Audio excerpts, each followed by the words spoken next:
Jersey's Rat Radio, 95.9 The Rat. Ace and Kiss and New York Groove from Jersey's Rat Radio. 8:35, Carl and Jen here. Morning Rats on the radio. Sunshine today up to 50. Clear skies tonight and more sunshine tomorrow and even warmer. Almost at 40 in Bayhead now. And if I pressed all the buttons correctly, we should have the author of Kiss and Tell on the line with us. Gordon, you there, buddy? Gordon is not here. Let's try that. Gordon, you there, buddy? Yeah, I'm here. All right, you hear man. Me? I got you loud and clear. Cool. You got an additional rat on the air. One more rat is always a pleasurable thing, man.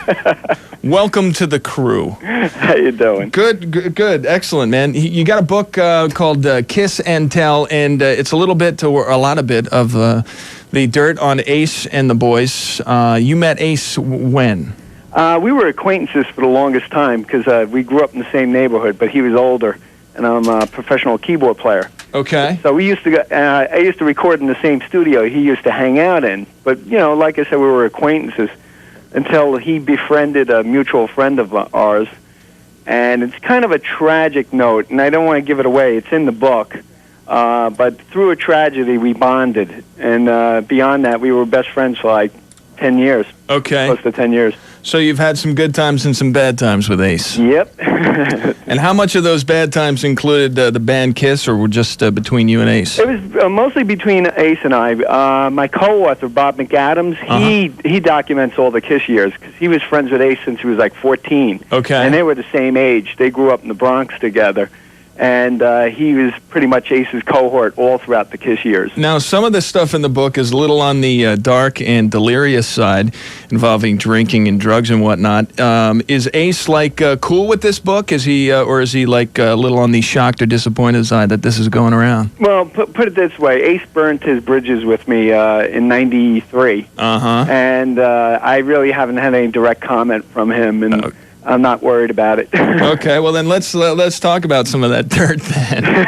Tell me about some of the parties, man. From reading the book, there were some good ones, man. They were insane. It was insane times. Everybody, it was like real life Spinal Tap. That's pretty much what the book's about. I always say it's not just a Kiss book. Anybody that's into rock and roll and into crazy stories like Spinal Tap. But some of the stories, like drinking, Ace with his drinking, he was famous for that. And one time we were out in Long Island and playing a club, and I used to room with Ace because we were best friends. Right. And one time he was in the bathroom for like an hour, and I was banging on the door. I was going, "Come on, Ace, we got to go to the show. You got to get out of there." And he was in there for a long time. And finally, he lets me in the bathroom, and I go in, and I look at the side of my eye, and I see in the bathtub there was a case of O'Doul's, that non-alcoholic beer, and Beck's, right? Yeah. So he was taking the O'Doul's, he was opening them up, draining them down the tub, and then putting the Beck's in and recapping all the O'Doul's. Very nice. And he was bringing it to the show. And he was telling me, don't tell anybody, don't squeal on me.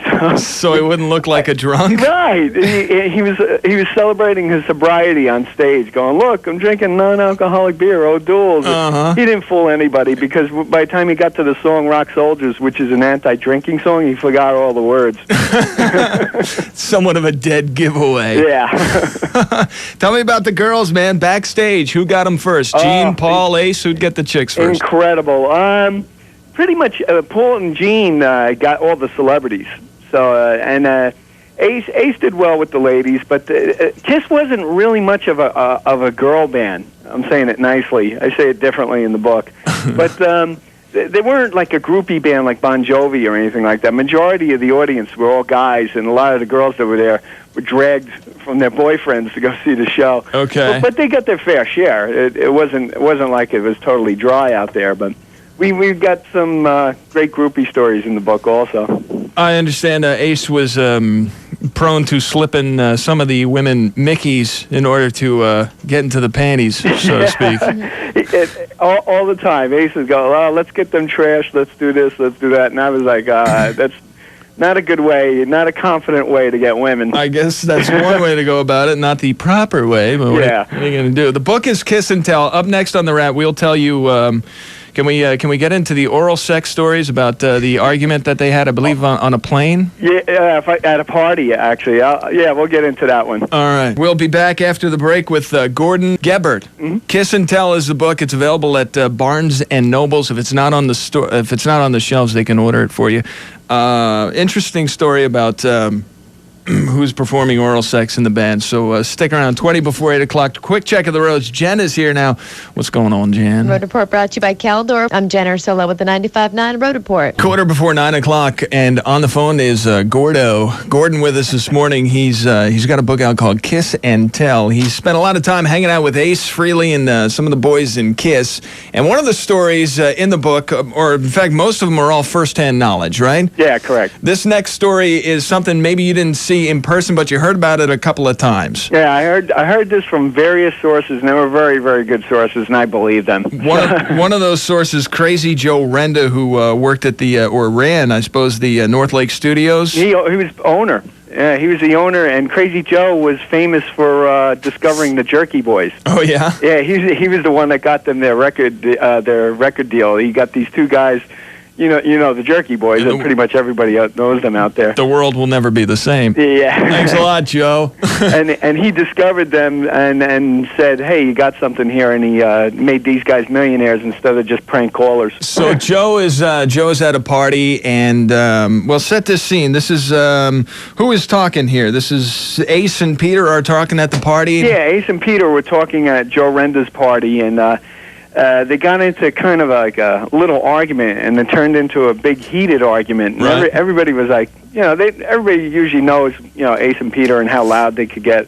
So they were pretty much ignoring them until it was getting louder and louder, and they were yelling at each other. No, you first. No, you did it first. No, you. And the topic of the conversation? The topic of the conversation was oral sex.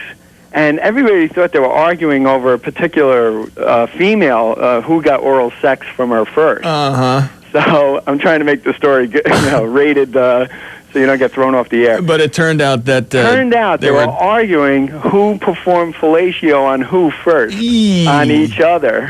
Okay, well then I think that's written proof that they were doing a lot of drugs and drinking quite a bit. And maybe indeed there were not a lot of women at that show. A little desperate on that one show. I'm going for the Listerman, man. The book is Kiss and Tell.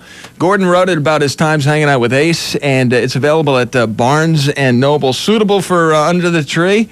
Yeah, definitely. For any rock fan out there. Rock fans, Kiss Army. Check it out, man. It's called Kiss and Tell, and we didn't even scratch the surface. There's interesting stories in here about bus crashes, about jams at the China Club. There's cool stories about how Ace is convincing cops to give up uniforms and whatnot. It's an interesting read. It's kind of fun. Barnes and Noble can hook you up if they don't have it on the shelves. You can order it. And the email address is easy if you didn't get that written down quick enough.